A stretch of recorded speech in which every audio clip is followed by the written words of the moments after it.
Students, recently we studied about the structure of stomata. Okay, then we have to study next to this, that is functions of stomata. What are the functions of stomata? There are some functions given in this lecture. स्टोमॅटाचं एक महत्त्वाचं function आहे exchange of gases and transpiration. Students, जे आपण फोटोसिंथेसिससाठी सांगतो की फोटोसिंथेसिसमध्ये CO2 absorb केला जातो आणि ऑक्सिजन बाहेर सोडला जातो. आता फोटोसिंथेसिस कुठं होतं? लीफमध्ये होतं. मग लीफ CO2 कसा ॲब्सॉर्ब करतात आणि ऑक्सिजन कसा सोडतात? तर ते हे जे एक्सचेंज ऑफ गॅसेस आहे ते स्टोमॅटामधून होत असतं. ते कसं होतं ते आपण डिटेलमध्ये बघूया. When we consider the exchange of gases by opening and closing of pores in the leaves. Pores means these are the stomatas. Okay. When we consider the excess water in the plant. आता प्लांटमध्ये roots काय करतात? Water absorb करतात. ठीक आहे. तर प्लांटना असं माहिती नसतं की किती पाणी ॲब्सॉर्ब करायचं आहे, किती त्यांना रिक्वायर्ड आहे, असं काही नाही. त्यांना जितकं पाणी अवेलेबल होतं ते तितकं ॲब्सॉर्ब करायला बघत असतात. When there is a excess amount of water in that plant body, it is released outside through the water vapor through this stomatal structure. हे वॉटर वेफरच्या फॉर्ममध्ये काय करतात?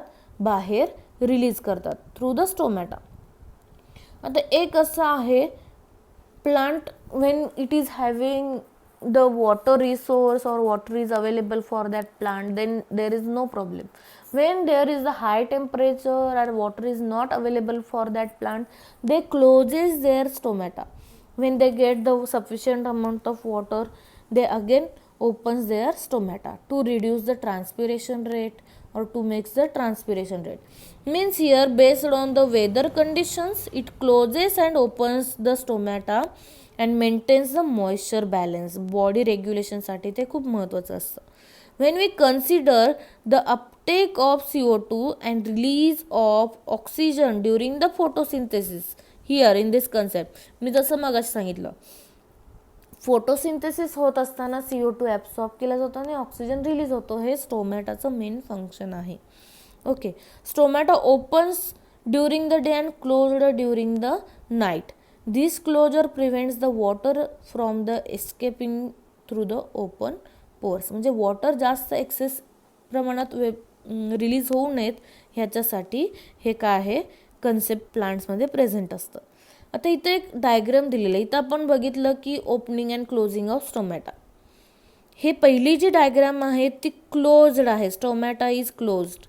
अँड सेकंड डायग्राममध्ये तुम्हाला दिसतंय that is stomata is open. Stomatal pore सेंटरला दिसेल तुम्हाला. ठीक आहे. How this is regulated in the plants? When we consider the guard cells. आता गार्ड सेल्समध्ये काय होतं तर मी तुम्हाला एक्सप्लेन करते की guard cells when any plants absorbs the water. Okay. Water जास्त प्रमाणात जर इथं डिफ्युजन प्रोसेस किंवा ऑस्मॉसिस प्रोसेस झालं तर ती सेल कशी होते? टर्जिड होते, फुगते आणि त्यामुळं काय होतं? त्या सेल्स काय होतात? मोठ्या होतात आणि त्यामुळं स्टोमॅटा काय होतात? ओपन होतात. When that plant doesn't getting sufficient amount of water, that cells become shrink होतात आणि त्यामुळं स्टोमॅटाज काय होतात? क्लोज होतात. जसं ह्या डायग्राममध्ये दाखवलेलं आहे. ह्या स्टोमॅटा ओपन झालेल्या सेल्स, गार्ड सेल्स तुम्हाला मोठ्या दिसतील as compared to the stoma closed. म्हणजेच ते पोअर जे आहे ते क्लोज झालेलं आहे. Okay. Then we have to study about to show that carbon dioxide is necessary for the photosynthesis. In earlier experiment we discussed about the photosynthesis requires chlorophyll and sunlight. In this experiment we have to discuss about how CO2 is necessary for the photosynthesis. What material is required for the photosynthesis or this experiment? Two healthy potted plants of the same size. Same size चे दोन plant घ्यायचे आहेत. त्याच्यानंतर to glass plates असल्या पाहिजे. Two bell jars जे bell like structure असतं आणि ते काचेचे असतात. Then Vaseline, watch glass, potassium hydroxide. This is very important chemical required for this experiment and alcohol, spirit lamp and beaker. Okay. Then procedure is given.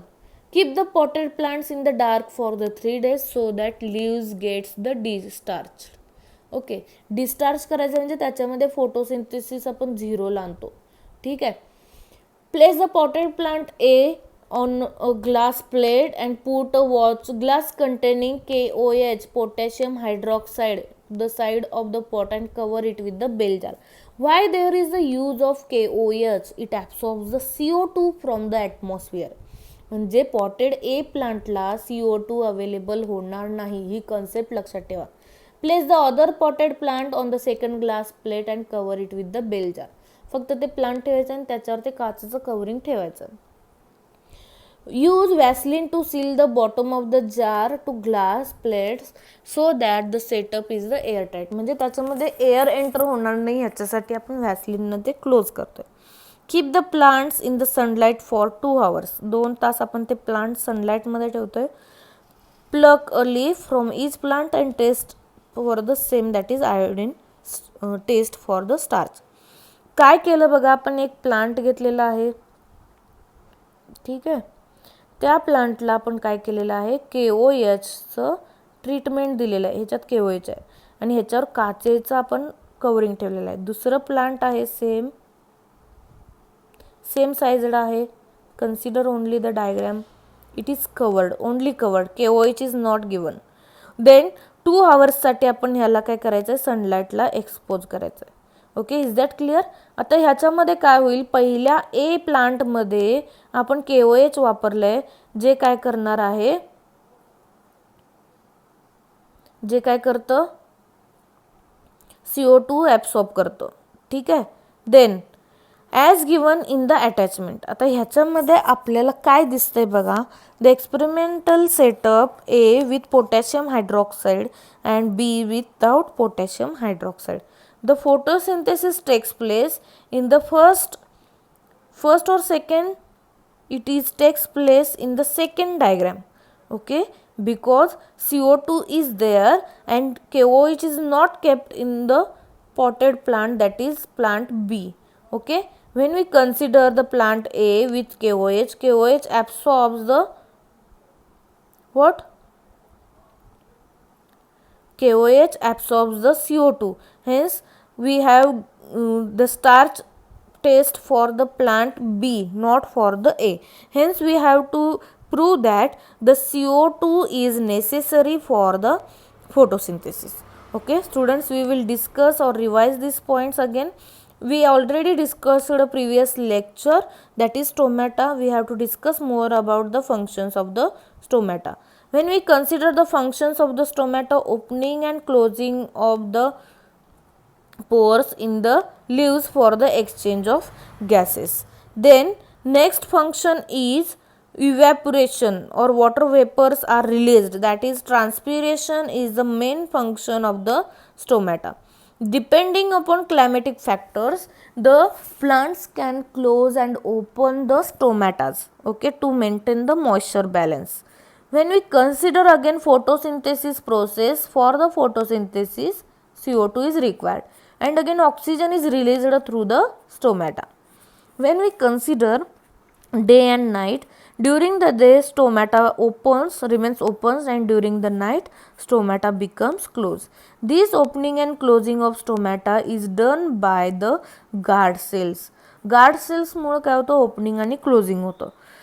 विद्यार्थ्यांना एक लक्षात घ्या की गार्ड सेल्स ज्यावेळी पाणी जास्त ॲब्सॉर्ब करतात, जसं आपण ऑस्मोसिस बघितलं, पाणी जास्त मिळालं की गार्ड सेल्समध्ये पाणी जास्त असतं. ठीक आहे. त्यावेळेस ते काय होतात, मोठ्या होतात आणि स्टोमॅटल पोअर काय होतं, ओपन होतं. सेम कन्सेप्ट आहे. ज्यावेळी वॉटर कमी अवेलेबल असेल त्यावेळी ह्या सेल्स काय होणार, श्रिंक होतात, वॉटर बाहेर रिलीज होणार आणि श्रिंक झाल्यामुळं त्याची साईज काय होते, छोटी होते आणि स्टोमॅटल पोअर काय होतं, क्लोज होतं. खूप सोपी कन्सेप्ट आहे, लक्षात घ्या.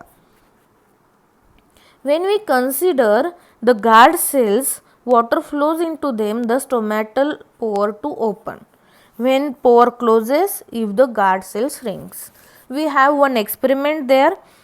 We have to prove that is CO2 is necessary for the photosynthesis. याच्यामध्ये आपण काय केलं, 2 सेम साइजड पॉटेड प्लांट्स घेतले.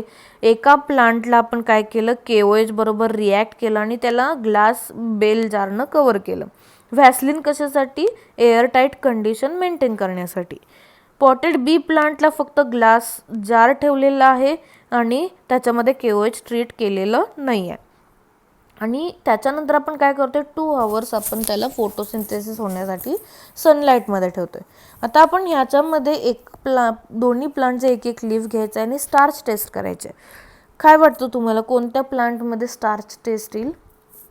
प्लांट बी मध्ये, कारण प्लांट ए मध्ये KOH वापरलेला आहे ज्याच्यामध्ये CO2 काय केलं जातं, ॲब्सॉर्ब केलं जातं, आणि बी मध्ये आपल्याला स्टार्च टेस्ट मिळेल.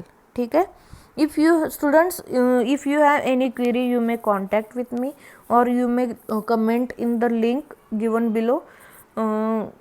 Then you have to solve some questions which are given in the task.